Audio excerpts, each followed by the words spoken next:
नमस्कार, मैं हूं श्वेता रंजन। आप देख रहे हैं देश न्यूज का खास कार्यक्रम बोल दिल्ली बोल, और इस कार्यक्रम में हम आपके लिए लेकर आते हैं दिल्ली विधानसभा चुनाव से जुड़ी तमाम खबरें, मुलाकातें। इसी कड़ी में आज हमारे साथ हैं पद्मश्री जितेंद्र सिंह शंटी जी।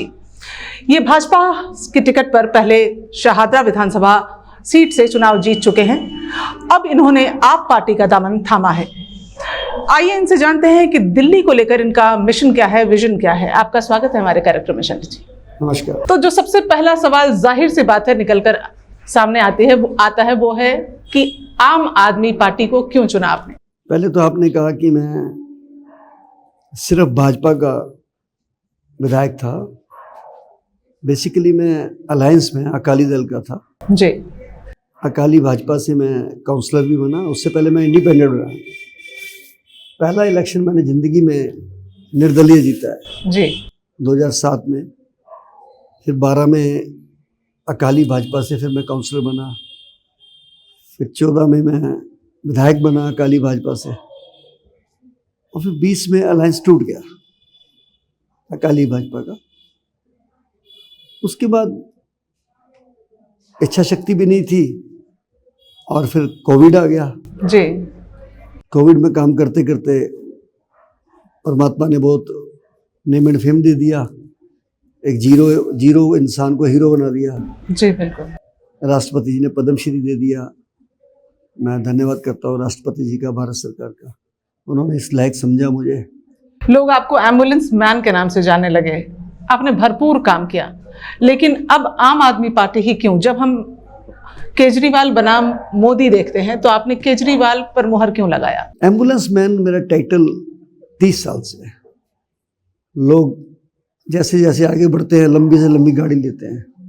मैंने बड़ी से बड़ी एम्बुलेंस ली, एक्यूब्ड एम्बुलेंस ली। इवन मैंने अपने बच्चे के जन्मदिन पे गिफ्ट भी एम्बुलेंस दी थी, क्योंकि मुझे एक शौक पड़ गया, जुनून आ गया कि चलते चलते रास्ते में कोई गिरा पड़ा है, उसे उठा के ले जाऊंगा, उसकी जान बच सकती है। और मैंने सैकड़ों लोगों को करा।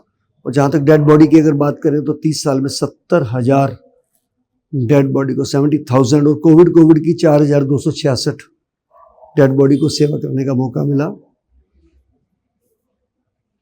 लेकिन जो आप आम आदमी पार्टी की बात कर रहे हैं, जैसे चुनाव आता है ना तो फिर सारी पार्टियां सक्रिय हो जाती हैं। जी। मुझसे भी बारी बारी कई लोगों ने बात करी, लेकिन जब अरविंद केजरीवाल जी का मुझे फोन आया तो उन्होंने कहा कि मैं शंटी जी, आप जो यज्ञ कर रहे हैं शमशान घाट वाला, उस यज्ञ में क्या हमारी भी आहुति शामिल हो सकती है? इनडायरेक्ट में समझ गया कि थोड़ा पॉलिटिकल टच है। मैंने कहा जी मैं सोच के बताऊंगा।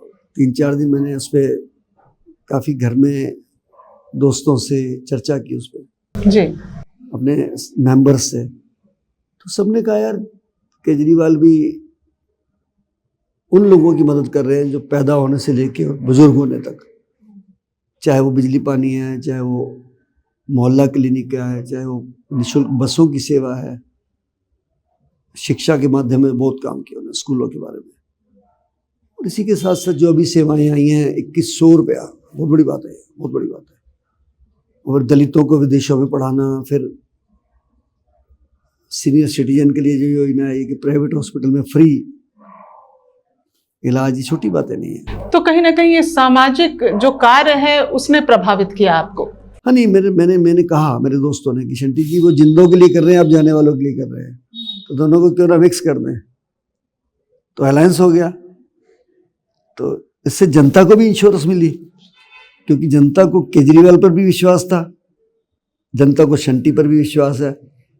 डबल इंजन का हो गया ना काम।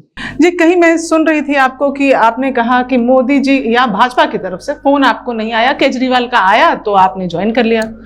तो क्या भाजपा से मोह भंग हो चुका है आपका अब, या यूं कह लें कि उन्होंने आपको वो तवज्जो नहीं दी जो मिलनी चाहिए थी आपको? ऐसा नहीं कह सकते। एज ए प्राइम मिनिस्टर मैं मोदी जी की बहुत इज्जत करता हूँ। मैं खुद संघ परिवार से जुड़ा रहा हूँ, मैंने गणवेश धारण किया। उनका राजनीति से कोई लेना देना नहीं है, संघ का, वो सेवा करते हैं।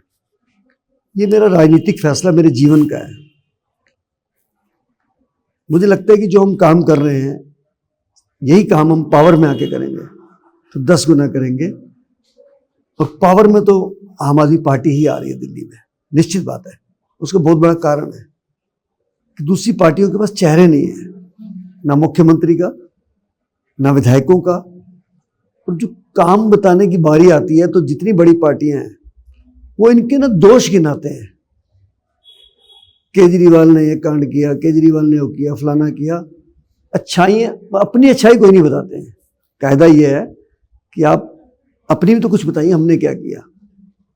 तो जितनी इनकी बुराइयां बताते हैं उतना इनका कद बढ़ता जा रहा है। उसका एग्जाम्पल देता हूँ, 10 साल सरकार में रहे हैं, सारी पार्टियां इनके खिलाफ प्रदर्शन कर रही हैं। क्या जनता ने कभी प्रदर्शन किया इनके खिलाफ? सोचिए बात को आप। जनता सड़क पर नहीं उतरी, बिल्कुल नहीं उतरी। और सबसे बड़ी बात, मैं बचपन से राजनीति देखता आ रहा हूँ, बचपन से। पहले कांग्रेस में भी रहा मैं, बचपन में यूथ कांग्रेस में। हर नेता ये सोचता है कि मैं ज्यादा से ज्यादा बजट लाऊं, उस चीज का लाऊं कि मुझे क्या बचेगा। केजरीवाल ने यह सोचा कि मैं जनता को ये चीजें निःशुल्क कैसे दे सकता हूं। ये बहुत बड़ी बात है। ऐसा मुझे नहीं लगता दुनिया में भी ऐसा हो। मैं कई देशों में घुमा हूं, हेल्थ सर्विस तो वहां जीरो है सारी। वहां पे तो वहां के लोग तो यहाँ ऑपरेशन करने आते हैं। इस मामले में इनकी सोच। लेकिन इस पर एक सोच ये भी जो सामने रह कर आती है वो ये कि जब आपको मुफ्त बिजली, मुफ्त पानी और मुफ्त की सुविधाएं मिल जाती हैं तो इंसान उसकी वैल्यू नहीं करता, उसकी वो अहमियत नहीं देता जो मिलनी चाहिए। जैसे एक बूंद पानी की भी बहुत अहमियत है, लेकिन लोग अब इसकी वैल्यू नहीं करते। आप कैसे कह सकते हैं? आप कैसे कह सकते हैं? आपने कहाँ ऐसा दर्शाया आपने, आपके मीडिया ने या किसी और मीडिया ने या अपोजिशन वालों ने दर्शाया हो ऐसा कि वो कदर नहीं कर रहे हैं? क्योंकि उनको पता है कि 200 यूनिट पार करते बिजली का बिल कितना मोटा आएगा। फिर ये भी सोचिए आप, वो बेचारे रुक रुक के काम करते हैं, उनका रोटी किचन चलने लग गई उससे। सोचिए बात को आप। कोविड आया, धंधे बंद, बैंक बंद, स्कूल बंद, गुरुद्वारे सब बंद। अब गरीब आदमी रोटी कैसे खाएगा? उस समय बिजली का भी बिल आ जाता, फिर कहाँ से भरते हो? अब वो 200 यूनिट में गुजारा कर रहे थे, बिल आया नहीं, बिजली पानी फ्री थी। नहीं तो सड़कों पे आ जाते, उनकी तो झुग्गियां भी बिक जाती। तो ये आपका ब्लेम लगाना कि फ्री की वजह से, अब सपोज मोहल्ला क्लिनिक है, क्या फ्री की दवाइयाँ ज्यादा खा लेगा कोई? क्या जितनी जरूरत है उतनी खाएगा ना। सोचिए ना बात को। अब जैसे महिलाओं को बस फ्री है तो क्या सारा दिन बस में घूमती रहेगी क्या? लेकिन इसमें एक बात और है, इन्होंने कहा जी महिलाओं की बसें फ्री हैं। इसमें एक बात नोट करिए कि सिर्फ वो दिल्ली के लिए नहीं है। कोई अगर बिहार से भी, उत्तर प्रदेश से भी, पंजाब से भी आएगा, वो भी बस में बैठेगा। क्या ये आई कार्ड मांगते हैं क्या उसका? ये बैठे लेडीज है फ्री। ऐसा तो पूरे दुनिया में कहीं नहीं है। मैं देख के आया हूँ, बस में चढ़ते ही वहां पे पहले टोकन कटाना पड़ता है। विदेशों में भी, लंदन में भी, संजय में घुमाऊं, पहले आप बस में चढ़ेंगे तो मशीन लगी है, टोकन कटाइए तो अंदर एंट्री नहीं है। ये दिल्ली है जहाँ ऐसा हो रहा है। उस इतना कुछ करने के बाद भी घाटे में कहाँ है सरकार, बताइए मुझे। तो अभी हम बात कर रहे थे कि आप कहीं ना कहीं केजरीवाल जी के सामाजिक कार्यों से या जो जनता के प्रति जो उनकी सोच है उससे आप प्रभावित हुए। तो क्या उन्हीं की तरह आपने राजनीति के लिए सामाजिक कार्यों को एक माध्यम बनाया, ये मान सकते हैं? जैसे उन्होंने अन्ना हजारे मूवमेंट से वो चर्चा में आए, फिर उन्होंने तमाम मुद्दे उठाए भ्रष्टाचार के, और आज उन पर खुद आरोप लगे हैं भ्रष्टाचार के। तो क्या हम ये माने कि आपने इसको जरिया बनाया? कहाँ आरोप लगे? कौन से आरोप लगे? आरोप है, सिद्ध नहीं हुए, साबित नहीं। आरोप तो सब पे लगे हैं। गांधी जी पे नहीं लगे क्या? जी, सब पे लगे आरोप। तो हर किसी पे आरोप लगते हैं। आरोप को साबित करना, जब वो साबित हो जाएंगे तब गुनाह है। अगर आरोप लगे होते तो जेल से बाहर कैसे आते हैं? समझिए बात को आप। काम करने की वो ताकत रखते हैं, सोच रखते हैं, पढ़े लिखे हैं, IAS है, ठीक है कि वो जो करने जा रहे हैं वो कई लोगों को पचता नहीं है। पंजाब के अंदर उनका आ जाना ये मजाक नहीं है। 104 साल पुरानी अकाली दल पार्टी, समझिए आप, सब पीछे रह गए। तो कहीं आपको ऐसा लगता है कि जब भी कोई भी पार्टी हो वो सत्ता में लंबे समय तक रह जाए तो एक सत्ता विरोधी लहर काम करने लगती है? तो क्या जो दूसरी अन्य पार्टियां हैं वो सत्ता विरोधी लहर में भुनाने की कोशिश कर रही हैं या कुछ अपने काम भी सामने दिखाने की कोशिश कर रही हैं? कुछ नहीं होगा। मेरा एक्सपीरियंस ये कहता है कि दिल्ली के अंदर सिंगल डिजिट में आएगी अपोजिशन 1 से 9 के बीच में, क्योंकि जनता को आज भी दिख रहा है कि ये बंदा कुछ भी है यार, ये क्या दिमाग लगाता है। बुजुर्गों को भी फ्री दे दिया, दलितों को भी दे दिया विदेश जाने का, महिलाओं को भी सब कुछ दे दिया, बच्चों को दे दिया, शिक्षा दे दी, स्कूल अच्छे बना दिए, बसें दे दी बहनों को, बिजली पानी दे दिया, मोहल्ला क्लिनिक दे दी। वो क्या चाहिए इनसे? और इससे बाद रह भी क्या जाता है? इसके बाद रह भी क्या जाता है? पेंशन भी दे दी बुजुर्गों को, विकलांगों को 5,000 रुपया। बताइए मुझे कौन सी कंट्री में 5,000 रुपया? बताइए जरा, कौन से स्टेट में है? कई स्टेट तो ऐसे 500-500 रुपया तो बुजुर्गों को मिल रहा है सिर्फ। समझिए बात आप। तो ये सब जब आदमी किसी के काम से जलता है ना, कहते हैं ना जब वृक्ष पे फल आते हैं तो पत्थर तो वहीं पड़ते हैं, पत्थर पड़ रहे हैं इनको, कुछ नहीं होगा। तो अब जब आप जिस विधानसभा से आप चुनावी मैदान में जनता के बीच जाने वाले हैं, उसमें क्या गोयल जी से आप, क्योंकि एक बार आप गोयल जी से हार चुके हैं, तो कैसे संबंध है? उनका आशीर्वाद लेंगे तब क्या करेंगे आप? बहुत अच्छे व्यक्तित्व हैं रामनिवास गोयल जी। 10 साल यहाँ पे उन्होंने एज ए स्पीकर रहे, विधायक रहे, इससे पहले भी रहे 93 से 98। मेरे तो पड़ोसी है विवेक विहार में। जब मैं कांग्रेस में था वो बीजेपी से खड़े हुए, तो मेरी माँ ने कहा था कि वोट इनको देनी है क्योंकि हमारे मोहल्ले के हैं। समझिए बात आप। तो पड़ोस पहले होता है, पॉलिटिक्स बाद में होती है। हमारे बड़े हैं, बड़े भाई की तरह हैं, मैं तो उनका आशीर्वाद लेके करूंगा। अभी भी मुझे पूरा समर्थन दे रहे हैं वो, कोई किसी प्रकार की कमी नहीं है। तो जो राजनीति से एक आपके बीच में कुछ वर्षों के लिए जो दूरी दिखी, क्या वो कोविड के कारण वो दूरी आ गई या कोई और वजह रही? मैं 20 में चुनाव की तैयारी कर चुका था। लास्ट मोमेंट पे सुबह टिकट अनाउंस होनी थी, रात को अकाली भाजपा का CII को लेके गठबंधन टूट गया, तो उसमें हमको टिकट नहीं मिली। फिर कोविड आ गया। शायद परमात्मा ने, हम इतनी चीज मांगते हैं ना, परमात्मा इतनी देता है। अगर मैं विधायक बन जाता तो शायद मैं इतना काम ना करता, और करता भी तो लोग कहते क्या एहसान कर रहा है क्या, विधायक था। अब बिना कुछ रहते हुए जब काम किया, परमात्मा ने मुझे पद्मश्री दे दिया। आपके जो स्थानीय, जो आपका क्षेत्र है विधानसभा क्षेत्र, उसमें तमाम ऐसे मुद्दे हैं जिसका निपटारा होना आवश्यक है, जैसे ट्रैफिक की समस्या ले लीजिए, पानी की समस्या ले लीजिए। क्या मुद्दे आप देखते हैं जो आपकी प्राथमिकताएं होंगी? बेसिकली ना, शादरा जो कॉन्स्टिट्यूंसी है, आप कई जगह जाते हैं दिल्ली में सारा पॉश है, कई जगह मैक्सिमम स्लम है, लेकिन जो ये शादरा कॉन्स्टिट्यूंसी है बड़ी अजीब है। इसमें अगर मैं पुराने शादरा की बात करूं तो ये शाहजहां के टाइम में बना था। इसका पूरा नाम है शाह का दर्रा। बहादुर शाह जफर भी आए यहाँ पे। आज भी कई ऐसी गलियां हैं जहां आप ऐसे करके नहीं चल सकते, ऐसे चलना पड़ता है। छोटी ईंटों वाली मकान बने हुए हैं। वहां की जो अभी प्रॉब्लम्स हैं वो हमारे करने से ठीक होने वाले नहीं है, क्योंकि वो लोग उसी तरीके से उन्होंने मकान बनाए हुए हैं। लेकिन जो चीज जरूरी है दिल्ली में, इसमें शादरा में, पार्किंग की मेजर प्रॉब्लम है। मकान जैसे झिलमिल है हमारे यहाँ, इसमें क्या कि हर स्क्वायर में 42 मकान है। पार्क सामने है, बीच में कार खड़ी करने की जगह नहीं है, लोग सड़कों पे खड़ी करते हैं, बेचारे क्या करें फिर। तो उसके लिए मैं चाहता हूँ कि क्षेत्र में एक मल्टी स्टोरी पार्किंग होनी चाहिए। सीमापुरी का एक गोल चक्कर है जहाँ बहुत रश लगता है। उस रश को खत्म करने के लिए उस गोल चक्कर को या तो हटाया जाए, या छोटा किया जाए, या चैम्बरी बनाई जाए। इसके ऊपर काम करना है, क्योंकि वहाँ दिन में जब छुट्टी होती है स्कूलों की तो लोग 2-2 घंटे वेट करते हैं। इतना भयंकर वहाँ जाम लग जाता है, व्यवस्था नहीं बन पाती है। अभी जो अंडरब्रिज बना है, ओवरब्रिज सॉरी, आनंद विहार से बॉर्डर वाला, उसका हम 25 तारीख को मुहूर्त कर रहे हैं।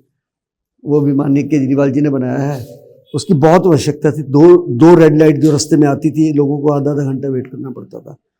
लेकिन मेरे हिसाब से जो यहाँ की समस्या मेन है, पहली पार्किंग की है, दूसरी साफ पानी की है। यहाँ के पानी जो आता है, पता नहीं क्या प्रॉब्लम है, उसमें स्मेल आती है। कई बार तो नहाने का भी दिल नहीं करता।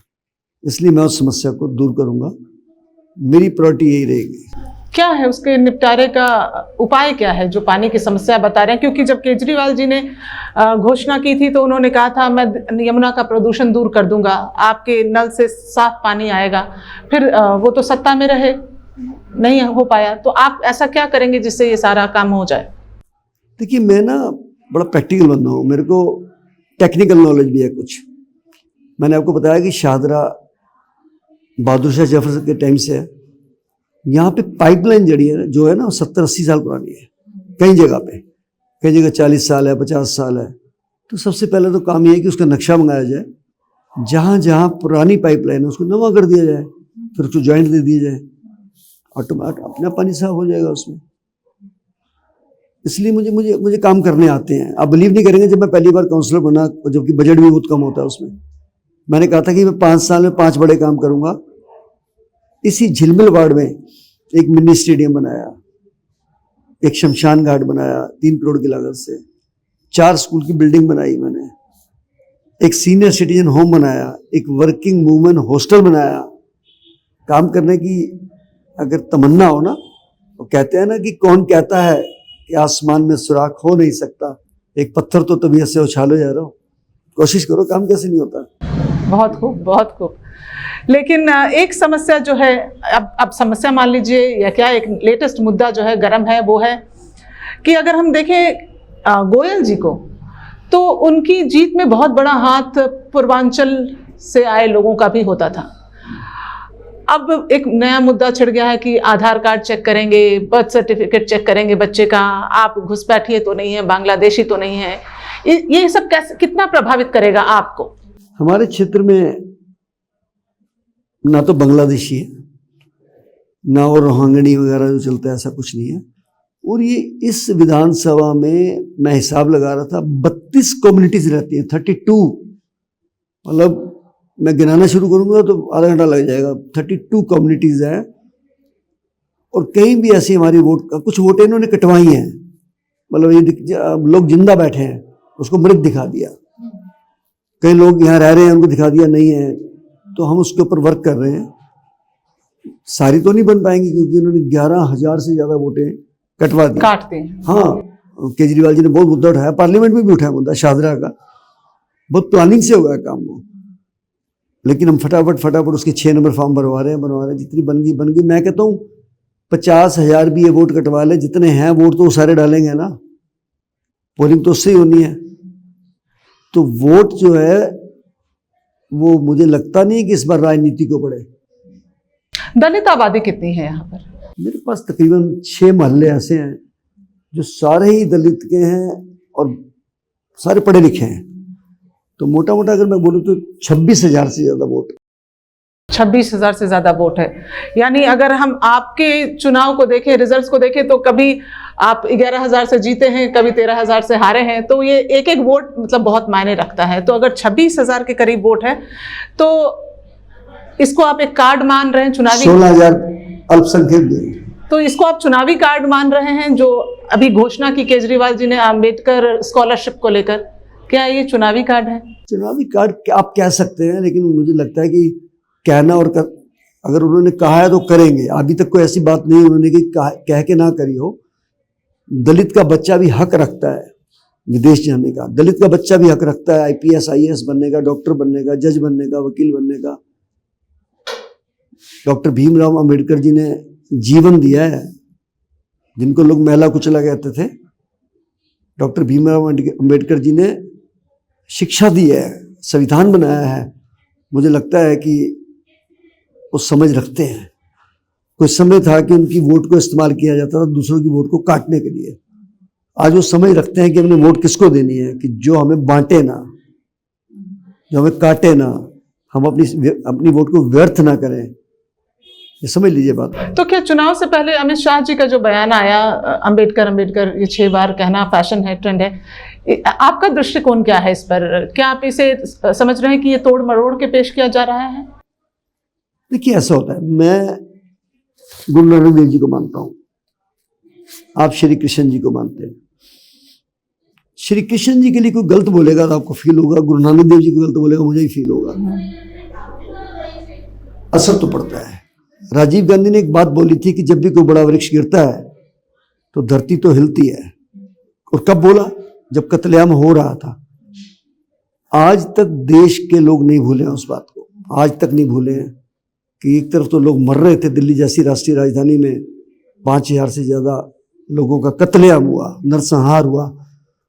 उस समय राजीव गांधी जी प्रधानमंत्री रहते हुए इतना बड़ा गलत बयान दे दिया कि जो कोर्ट हो गया सो हो गया, उसको अब हम किसी भी सफाई कहें कुछ भी कहें, मुझे लगता है वो बात लोगों के यहाँ बैठ इसमें कोई दो राय अब जैसे आप पार्टी ने घोषणा की है, आपने कहा महिलाओं को लेकर बस की सुविधा जो है, या फिर अभी 2100 रुपये देने की जो बात है कि चुनाव जीत जाएंगे तो 2100 रुपये देंगे, उसी पर मैं कहीं आज पढ़ रही थी कि भाजपा भी ये घोषणा करने वाली है कि 2500 रुपये हम देंगे। तो कितना ये मैटर करता है ये आधी आबादी को लुभाना? देंगे और दे रहे हैं, बड़ा फर्क है। आरोप तो ये भी है कि पंजाब में भी घोषणा करके नहीं दी, यहाँ भी 1000 की करेगी, 2100 कर दी। डिपेंड करता है कि सेंटर पैसा कैसे देगा। यहाँ पहले पैसा ले लिया इन्होंने इस बार, तब घोषणा की और कार्ड दे रहे हैं रिटर्न में, उसी समय हाथ में कार्ड पकड़ा रहे हैं एटीएम। तो जैसे लाडली बहन योजना महाराष्ट्र में, मध्य प्रदेश में भी, महालक्ष्मी योजना, अभी हेमंत सोरेन जी की झारखंड में भी ये महिलाओं को लुभाने का, तो ये सेम योजना मैं देख रही हूँ हर जगह रेप्लिकेट हो रहा है। देंगे और दे रहे हैं, इसमें बड़ा फर्क है। नकल तो ये भी है कि पंजाब में भी घोषणा करके नहीं दी, यहाँ भी 1000 की करी थी, 2100 कर दिए। डिपेंड करता है कि सेंटर पैसा कैसे देगा। यहाँ पहले पैसा ले लिया इन्होंने इस बार, तब घोषणा की और कार्ड दे रहे हैं रिटर्न में, उसी समय हाथ में कार्ड पकड़ा रहे हैं एटीएम की तरह। तो कह रहे थे ना रेवड़ियां बांटते हैं केजरीवाल जी, फिर वो महाराष्ट्र में रेवड़ियों को बांट रहे हैं, वो गचक बांट रहे हैं, वो भी तो रेवड़ियां हैं। क्यों जी, झारखंड में भी तो रेवड़ियां, हर जगह रेवड़ी बट रही है ना। और मैं तो कहता हूँ इससे जनता का फायदा हो रहा है। कंपटीशन में फायदा किसका हो रहा है? जनता का। जो नेता बस मिल जाए, मैं यही सोचती हूँ। कैसे नहीं मिलेगा? क्या मोहल्ला क्लिनिक नहीं चले अभी तक? क्या बिजली पानी नहीं मिला उनको? मिला है ना, क्यों नहीं मिला है? और फिर जब कार्ड दे रहे हैं, बंद गए ना, तो एक तो होता है कि फॉर्म भर के रख लिया अंदर, अब कार्ड ही दे दी तो एश्योरेंस दे दिया आपको उन्होंने, लिखा हुआ उसके ऊपर 2100 रुपये, और ऑनलाइन है, कैसे मुकर जाएगा कोई? इसलिए मुझे लगता है कि लोगों को विश्वास है। मैं बार बार वही बात कर रहा हूं कि अपोजिशन ही तो इनको बदनाम कर रही है, प्रोटेस्ट कर रही है। जनता कब सड़क पे आई? जनता ने कब कहा कि हमें विश्वास नहीं है? मैं पूरे क्षेत्र में घूम रहा हूं, मुझे तो अभी तक एक बंदे ने नहीं कहा कि जो नारे हैं सब झूठे हैं। वो कह रहे नहीं, इन्होंने कहा है तो देंगे, विश्वास कह लो इसको। स्वामी विवेकानंद जी को किसी ने पूछा था कि अंधविश्वास करना चाहिए कि नहीं चाहिए, तो उन्होंने कहा था कि अव्वल तो किसी पे अंधविश्वास करो मत, अगर करना ही पड़ जाए तो देख लेना सामने वाला अंधा तो नहीं है कहीं। तो लोगों को इनके ऊपर अंधविश्वास है क्योंकि ये काम करते हैं, अंधविश्वास इसलिए कर रहे लोग। तो मेरा एक आखिरी सवाल है जो जिससे मैंने शुरुआत की थी, दिल्ली को लेकर आपका विजन, आपका मिशन क्या है? कि दिल्ली सबसे सुंदर शहर है। मैं पूरी हिंदुस्तान का तो खैर कोना कोना घूमा, विदेशों में घूमा, जो मजा दिल्ली आके आता है ना, क्योंकि पिछले 25 साल में दिल्ली बहुत बदली है, दम घोटू भी हो चली है। इसमें कोई दो राय नहीं है कि अगर दिल्ली में सीएनजी ना आती तो आईटीओ पे आंसू आ जाते थे आंखों में। मुझे ये भी कहने में कोई परहेज नहीं है कि शीला जी के समय में भी काफी विकास हुआ, उनकी भी जो विजन था बहुत अच्छा था, अंडर ब्रिज, फ्लाईओवर, ये और लकीली कॉमनवेल्थ आ गया, लकीली कॉमनवेल्थ आ गया। उसके बाद वो बागडोर केजरीवाल जी ने संभाल ली। तो जैसे आनंद विहार वाला फ्लाईओवर है, जैसे 30 हजारी के पास फ्लाईओवर है, ये बड़े बड़े फ्लाई, रोहिणी वाला देख लीजिए आप, ओवर ब्रिज, ये छोटी बातें नहीं है। इतना बड़े बड़े प्रोजेक्ट लेके आना, मैं समझता हूँ कि बहुत काम होगा दिल्ली में।